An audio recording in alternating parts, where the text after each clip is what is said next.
గురూజీ 72 గంటల్లోనే ఫోన్ లోని అద్భుతమైన జ్యోతిష్య పరిష్కారం చూపిస్తారు. నమ్మండి, నమ్మకపోండి, ఇది నిజం. శ్మశాన కాళి రుద్ర చౌడీదేవి ఆరాధకులు నంబర్ 1 వశీకరణ స్పెషలిస్ట్. గురూజీ మనిషి పుట్టుక నుండి చనిపోయే వరకు వచ్చే అన్ని క్లిష్టమైన సమస్యలకు పరిష్కారం ఇక్కడ లభిస్తుంది. విద్య, ఉద్యోగం, వ్యవహారం, స్త్రీ ప్రేమ, పెళ్లి, సంతానం, స్త్రీ పురుష వశీకరణం, భూవశం, భార్యాభర్తల కలహాలు, కోర్టు సమస్యలు, విడాకుల సమస్యలు, చేతబడి, అప్పుల బాధ, ఇంకా మీకు ఎలాంటి సమస్యలు ఉన్నా 72 గంటల్లోనే శాశ్వత పరిష్కారం చేయబడును. ఈ రోజు మనము గురు పౌర్ణమి విశిష్టత, రాబోయే గురు పౌర్ణమి యొక్క ద్వాదశ రాశుల వాళ్ళపైన ఎలాంటి ప్రభావం ఉంటుంది, ఏవైనా పరిహారాలు చేసుకోవాలంటే ద్వాదశ రాశి వాళ్ళు ఎలా చేసుకోవాలి అనే ఒక కాన్సెప్ట్ తో మనము ఈ వీడియో చేస్తున్నాము. సో గురు పౌర్ణమి విశిష్టత ఏంటి అంటే, జనరల్ గా మనకి ఆషాఢ మాసంలో వచ్చే పౌర్ణమిని గురు పౌర్ణమి అని అంటూ ఉంటారు. దీనికి ఇంకొక పేరు కూడా ఉంటుంది, వ్యాస పౌర్ణమి అని కూడా అంటూ ఉంటారు అనమాట. జనరల్ గా మనకి తెలిసింది ఏంటి అంటే, స్క్రిప్చర్స్ ప్రకారము నారాయణుడు వ్యాస మహర్షి లాగా అవతారం ఎత్తి మానవ రూపంలో మనకి వేదాలని రచించి మానవాళికి ఎంతో మేలు చేసిన మంచి రోజుగా కూడా మనము చెప్తూ ఉంటాం అన్నమాట. వ్యాసుడు పుట్టినరోజు అని కూడా కొంతమంది చెప్తూ ఉంటారు.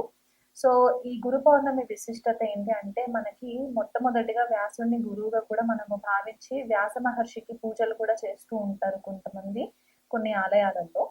అలాగే సాయిబాబాని ఎవరైతే ఫాలో అవుతుంటారో వాళ్ళు కూడా గురు రూపేణ బాబాకి కూడా పూజలు చేస్తూ ఉంటారు. అలాగే గురు చరిత్ర పారాయణం చేసుకోవడము, దత్తాత్రేయ పారాయణం చేసుకోవడం కూడా చేస్తూ ఉంటారు. జనరల్ గా ఎవరైనా సరే జన్మ జాతకంలో గురువు కనుక బాగోలేకపోతే ఈ గురు పౌర్ణమి రోజు కూడా స్పెషల్ గా పూజలు చేస్తూ ఉంటారు అనమాట. వాళ్ళకి ఒక మంచి మార్గదర్శకంగా లైఫ్ లీడ్ చేయాలి అనే ఒక ఉద్దేశంతో. సో మనకి ఈ తిథి నక్షత్రాల ప్రకారం చూసుకుంటే కనుక గురు పౌర్ణమి సామాన్యంగా మనకి పూర్వాషాఢ నక్షత్రము లేకపోతే ఉత్తరాషాఢ నక్షత్రంలో వచ్చేలాగా ప్రతిసారి కూడా ఇలాగే అవుతూ ఉంటుంది అనమాట. అంటే ఆషాఢ మాసంలో పౌర్ణమి రోజు పూర్వాషాఢ నక్షత్రం గాని ఉత్తరాషాఢ నక్షత్రం గాని ఉంటుంది అనమాట.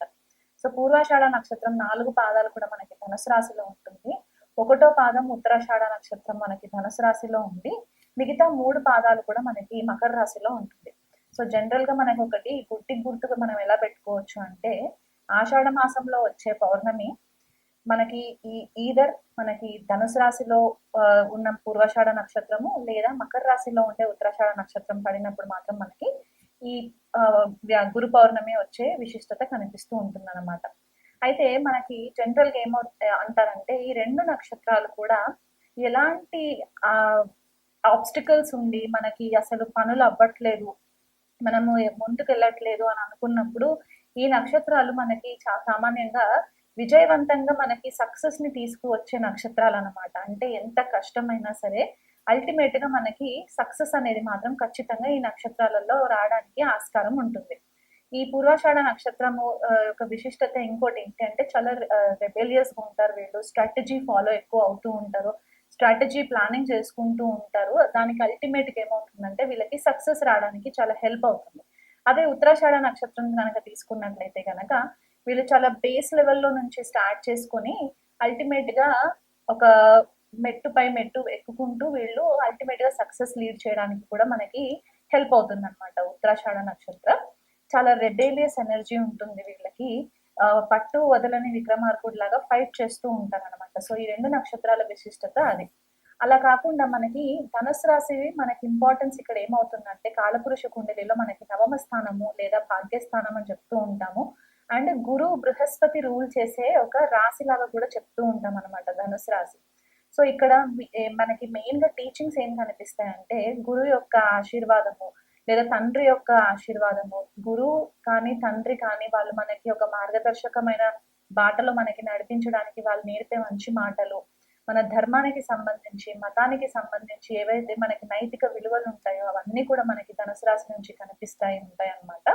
అలా కాకుండా ట్రెడిషనల్ గా అంటే ఒక పద్ధతి ప్రకారంగా ట్రెడిషనల్ వాల్యూస్ ఏవైతే మనకి ఉంటాయో అవి, స్క్రిప్చర్స్ మనకి క్లాసికల్ స్క్రిప్చర్స్ ఏవైతే ఉంటాయో, శాస్త్రాలు ఏవైతే ఉంటాయో, లేకపోతే హయ్యర్ లెర్నింగ్ మనం ఏదైతే ఇంకెక్కువ స్థాయిలో చదువుకోవాలి, మనకి జ్ఞానం అర్జితం చేసుకోవాలనుకునే వాళ్ళు ఎవరైతే ఉంటారో ఇదంతా కూడా మనకి ధనుసు రాశిలో నుంచి ఎక్కువ మట్టుకు మనకి కనిపించే ఛాన్సెస్ ఉంటాయి అన్నమాట. అదే మకర రాశి ఉత్తరాషాఢ నక్షత్రం అని చెప్పేసి అనుకున్నాం కదా, అక్కడికి వచ్చేసరికి ఏమవుతుందంటే శని రూల్ చేస్తారు మకర రాశిని. సో ఇక్కడ ఏమవుతుందంటే చాలా స్ట్రాటజిక్ గా, చాలా ఓర్పుతో, డిసిప్లిన్ తో మనకి ఈ ఒక్కొక్క స్టెప్ వేసుకుంటూ వెళ్ళడానికి ఉంటుంది. ఇప్పుడు ఇక్కడ ధనుసు రాశికి వస్తే మనకి ధర్మబద్ధంగా ఎలాగైతే ఉంటామో, మకర రాశికి వచ్చేసరికి న్యాయబద్ధంగా మనము లైఫ్ లీడ్ చేయడానికి, సక్సెస్ ఓరియంటెడ్ గా ఉండడానికి, మనకి ఎథికల్ మారల్ వాల్యూస్ ఉండడానికి కూడా మనకి చాలా మట్టుకు ఈ నక్షత్రాలు హెల్ప్ చేస్తాయి. సో గురు పౌర్ణమి రోజు మనకి ఈ విశిష్టత ఉంది కాబట్టి ఎవరైనా సరే మీ లైఫ్ లో మీకు గురువులు తారసపడట్లేదు, లేకపోతే మీకు ఒక లైఫ్ లో డైరెక్షన్ లేదు అని అనుకున్న వాళ్ళు ఎవరైనా ఉంటే గనక ఈ ద్వాదశ రాశుల్లో మీకు గురువు బ్లెస్సింగ్స్ రావాలని చెప్పేసేసి మీరు దగ్గరలో ఉన్న ఏవైనా టెంపుల్స్ కి వెళ్ళి మీరు పరిహారాలు చేసుకోవడానికి కూడా మీకు హెల్ప్ అవుతుంది. అలా కాకుండా మనకి జనరల్ గా గురువు 8 రకాలుగా చెప్తూ ఉంటారు. అంటే మనకి 8 రకాల గురువులు ఉంటారు అనమాట. సో వాళ్ళని ఏమంటారు అనేది కూడా మనం తెలుసుకుందాం. మనకి బోధ గురు, వేద గురు, నిషిద్ధ గురు, కామ్య గురు, వాచక గురు, సూచక గురు, విహిత గురు, కారణ గురువు, నిషిద్ధ గురువు, ఇలా మనకి 8 మంది గురువులు ఉంటారనమాట. అంటే ఒక్కొక్క లెవెల్లో ఒక్కొక్క గురువు యొక్క ఇంపార్టెన్స్ మన లైఫ్ లో వస్తూ ఉంటుంది. సో ఈ 8 రకాల గురువులలో మెయిన్ గా మనకి అల్టిమేట్ రిజల్ట్ వచ్చే గురువు ఎవరు ఇస్తారు అని అంటే కారణ గురువు ఇస్తారు అనమాట. ఎందుకు కారణ గురువు ఇస్తారు అని అంటే మనం ఈ జన్మ ఎందుకు ఎత్తాము, ఈ జన్మలో మనం ఏవైనా మంచి పనులు చేసిన తర్వాత మన ఆత్మ యొక్క హయ్యర్ కాన్షియస్నెస్ చైతన్యం ఎంతవరకు వెళ్తుంది, మన స్పిరిచువల్ పర్పస్ ఏంటి, మన ఆత్మ యొక్క పర్పస్ ఏంటి అనే ఒక జ్ఞానాన్ని మనకి అర్జితం చేయడానికి మనకి కారణ గురువు చాలా ఇంపార్టెంట్ అయిపోతారు అనమాట. మిగతా గురువులందరూ కూడా మనకి పుట్టినప్పటి నుంచి ఒక్కొక్క స్టెప్ మనకి ఎదుగుతున్న కొద్దికి మనకి హెల్ప్ అవుతూ ఉంటుంది.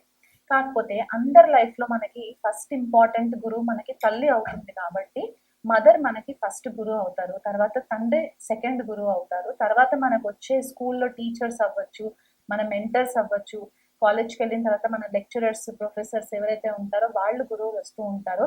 ఆధ్యాత్మిక మార్గంలో ఉండే గురువులు వేరే రకంగా ఉంటారు కాబట్టి ఈ గురువు రూపేణ మనకి అందరి నుంచి మనకి ఏవైనా మంచి మాటలు నేర్చుకోవడానికి, మనలో ఉన్న చీకటిని తొలగించి లైఫ్ ని ఒక వెలుగులోకి తీసుకెళ్లడానికి గురువు యొక్క ప్రాముఖ్యత చాలా ఇంపార్టెంట్ ఉంటుంది. కాబట్టి ఈ గురు పౌర్ణమి విశిష్టతని బట్టి ద్వాదశ రాశుల వాళ్ళకి ఎలాంటి పరిహారాలు చేసుకుంటే బాగుంటుందో ఈ వీడియోలో చెప్తాను. మిథున్ రాశి వాళ్ళకి, మిథున్ లగ్నం వాళ్ళకి గురువు సప్తమాధిపతి, దశమాధిపతి అవుతారు కాబట్టి జన్మ జాతకంలో గనక గురువు సప్తమ స్థానంలో ఉన్న, దశమ స్థానంలో ఉన్న, స్పెసిఫిక్ ఇక్కడ ఏమవుతుందంటే కొద్దిపాటిగా భార్యాభర్తల విషయంలో కొద్దిపాటిగా డిస్టర్బెన్సెస్ రావడానికి కొంచెం ఆస్కారం ఎక్కువ ఉంటుంది మిథున్ రాశి వాళ్ళకి గురువు యొక్క ప్లేస్మెంట్ ని బట్టి. అలాగే దశమ స్థానంలో ఉంటే కనుక కెరియర్ కి సంబంధించి కొద్దిపాటిగా హెవీనెస్ ఉండే ఛాన్సెస్ ఉంటూ ఉంటుంది. వీళ్ళకి జన్మ జాతకంలో గనక గురువు వక్రి నొందిన, లేకపోతే అస్తంగత్వం పొందిన, నీచులో ఉన్న, రాహుకేతు శనితో కలిసి ఉన్నా కూడా కొద్దిపాటిగా డిస్టర్బెన్సెస్ రావడానికి చాలా ఆస్కారాలు ఉన్నాయి. కాబట్టి రెగ్యులర్ గా వీళ్ళు విష్ణు సహస్రనామ పారాయణం చేసుకోవడము, అలాగే గోవుకి గ్రాసం పెట్టడము, చిన్న పిల్లలు ఎవరైతే ఉంటే కనుక చిన్నపిల్లలకి వీలైనంత మట్టుకు చదువుని చెప్పించే ప్రయత్నం చేస్తే, అంటే చిన్నపిల్లలు ఇంటి పక్కన చుట్టుపక్కల పిల్లలు ఉంటారు కదా, వాళ్ళకి ఒక చిన్న ట్యూషన్ లాగా ఏర్పరచుకొని, ఒకవేళ మీకు వీలు కుదిరితేనే, వీలు అంటే మీరు ఆల్రెడీ ఒకవేళ వర్కింగ్ ఎంప్లాయీస్ ఉంటే కనుక అది స్కిప్ చేయొచ్చు.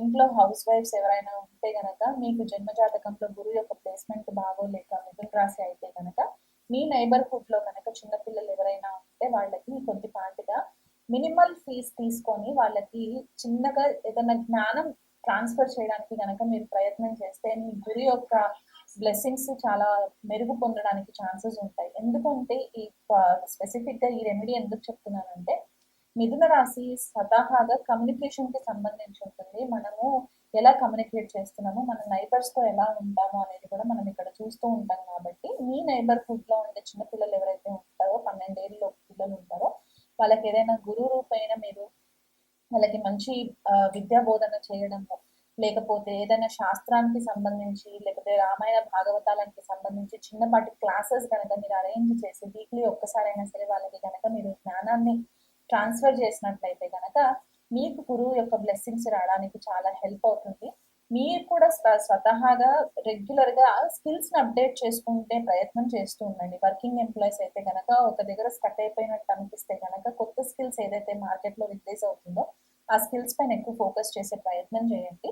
అలాగే ఇంట్లో ఉండే హౌస్ వైఫ్స్ అయితే గనక ఏదైనా ఒక పుస్తకం తీసుకొని ఆ పుస్తక పారాయణం చేయడం, అంటే ఎనీ సబ్జెక్ట్, ఇక్కడ స్పెసిఫిక్ గా శాస్త్రానికి సంబంధించి వేదానికి సంబంధించి పుస్తకాలు చదవమని చెప్పట్లేదు.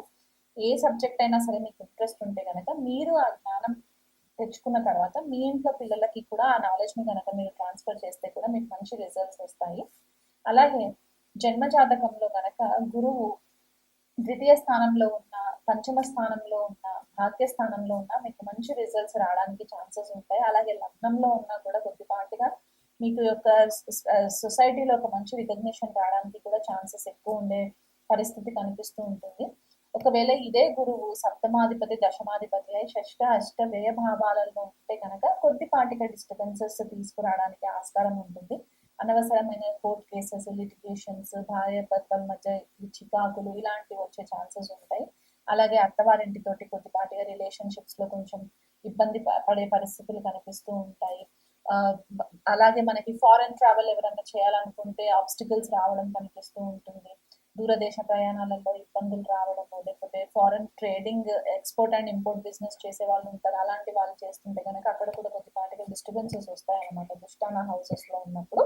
సో దానికి తగ్గట్టుగా మీరు నేను ఏదైతే రెమెడీస్ చెప్పానో ఆ రెమెడీస్ కనుక మీరు చేసుకున్నట్లయితే మీకు మంచి రిజల్ట్స్ వస్తాయి. శనగలు దానం చేస్తూ ఉండండి. కిలం పావు శనగలు కనుక మీరు ప్రతి గురువారం మీకు కుదిరినప్పుడు, ఏ గురువారం కుదిరితే ఆ గురువారం రోజు దగ్గరలో ఉన్న దత్తాత్రేయ స్వామి ఆలయం కానివ్వండి, లేకపోతే దక్షిణామూర్తి ఆలయం కానివ్వండి ఉంటే కనుక, లేకపోతే శివాలయం ఉన్నా సరే, అక్కడ నవగ్రహాలు ఉంటారు కాబట్టి గురువుకి పసుపు బట్ట తీసుకెళ్లి పసుపు కలర్ తో పూజ చేసేసి పసుపు, చందనము ఇలాంటివి కొద్దిపాటిగా దానం ఇచ్చేసి శనగలు కూడా దానం ఇచ్చినట్లయితే కనుక మీకు మంచి రిజల్ట్స్ రావడానికి ఉంటుంది. చిన్నపిల్లలు 12 ఏళ్ళలోపు పిల్లలు ఎవరైనా ఉంటే గనక బేసన్ లడ్డూస్ చేసి కూడా మీరు టెంపుల్లో పిల్లలకి ప్రసాదంగా పంచిపెట్టినా కూడా మీకు మంచి రిజల్ట్స్ వస్తాయి.